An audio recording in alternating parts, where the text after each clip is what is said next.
Nenhum crente pode viver sem ensino e sem doutrina. Por que tem muita farofa? Por que tem muita coisa sem base? Porque a maioria não querem nem ensino e não querem nem doutrina. E aí é que muitos se perdem. Pastor Ziel, o culto tem que ter poder? Tem que ter poder. O culto tem que ter cura? Pode ter cura. A cruzada tem que ter salvação? Tem que ter salvação. Só que Jesus, ele não tinha só ensino. Jesus não tinha só a doutrina. Mas se vocês analisarem, sempre ele deixava a cura em último lugar. Coloca aí na tela de Nilton, Mateus 4, 23. Quando você estiver em casa, irmão, leia a sua Bíblia. Aí tem muito irmão, eu já disse aqui, tem irmão que pensa que nós somos contra, Jesus curar, Jesus batizar. Não, nós cremos nisso. Agora a vida da igreja e o que Jesus viveu não era só isso. Olha o que ele diz, como é que ele fala aí? Percorria Jesus toda a Galileia, ensinando... Qual é a primeira coisa que Jesus faz? Diga bem forte, igreja, qual é a primeira coisa que Jesus faz? Ensinando. E depois? Pregando. Pregando o quê? O evangelho. E depois? Curando todas as enfermidades e moléstias. Vocês estão vendo o que Jesus fazia? Se cada pastor, se cada crente, se cada líder de vocal, se cada irmão que prega, que canta, que ora, lesse Bíblia e vivesse a Bíblia, ia priorizar em primeiro lugar o ensino, porque o que gera fé é a palavra. Romanos 10, 17, a fé vem pelo ouvir o quê? A palavra de Deus.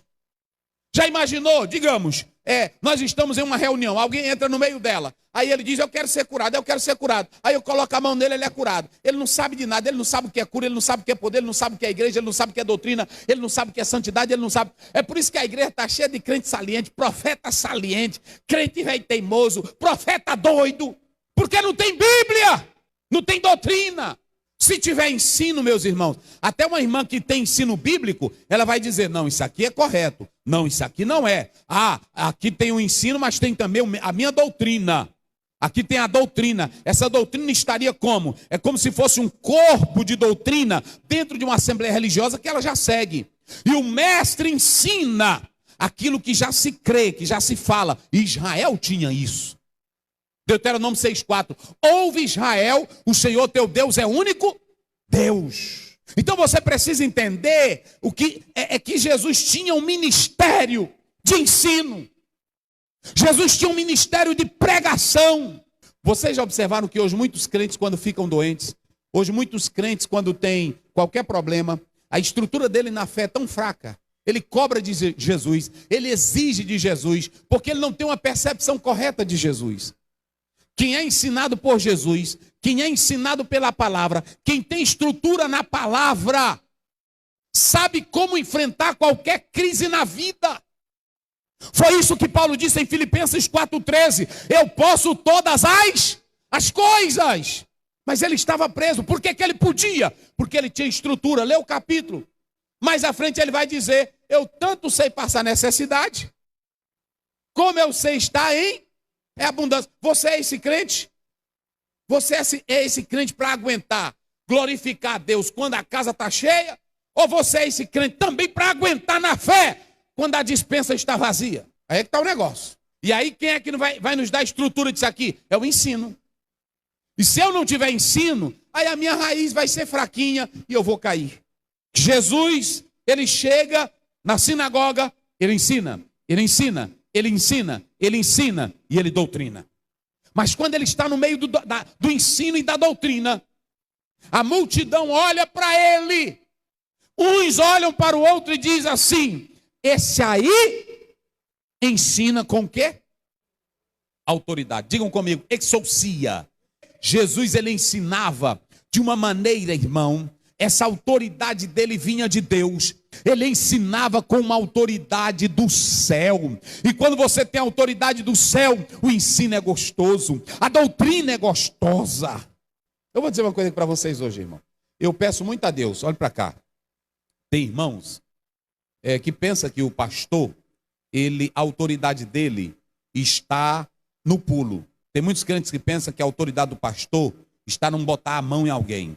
Outros pensam que a autoridade do pastor está num grito. Jesus ensinava, Jesus ensinava, Jesus doutrinava. Primeiro, ouçam bem, a autoridade não está em mim, a autoridade está naquilo que eu falo, naquilo que eu prego. A autoridade está nessa palavra aqui. A minha autoridade não é em cima da minha voz, não é em cima da minha homilética, não é em cima da minha lógica. A minha autoridade é em cima daquilo que a Bíblia diz. É por isso que Jesus disse assim: tudo que eu vos disse, o Pai mandou eu dizer. Ele disse: o ensino que eu ensino a vocês não é meu, é do meu Pai. Se cada crente aqui tivesse sede da palavra, na hora que você ouvisse a palavra, sabendo que é a palavra, você adoraria a Ele, a Jesus, de todo o teu coração e de toda a tua alma. Tem irmão que pensa que a autoridade, até diz assim: o pastor ali tem muita autoridade, tem muito poder. Não é poder, o poder é a palavra. Eu sem essa palavra aqui eu não sou nada, meus irmãos. Se você deixar essa palavra entrar, você vai sentir o impacto dela.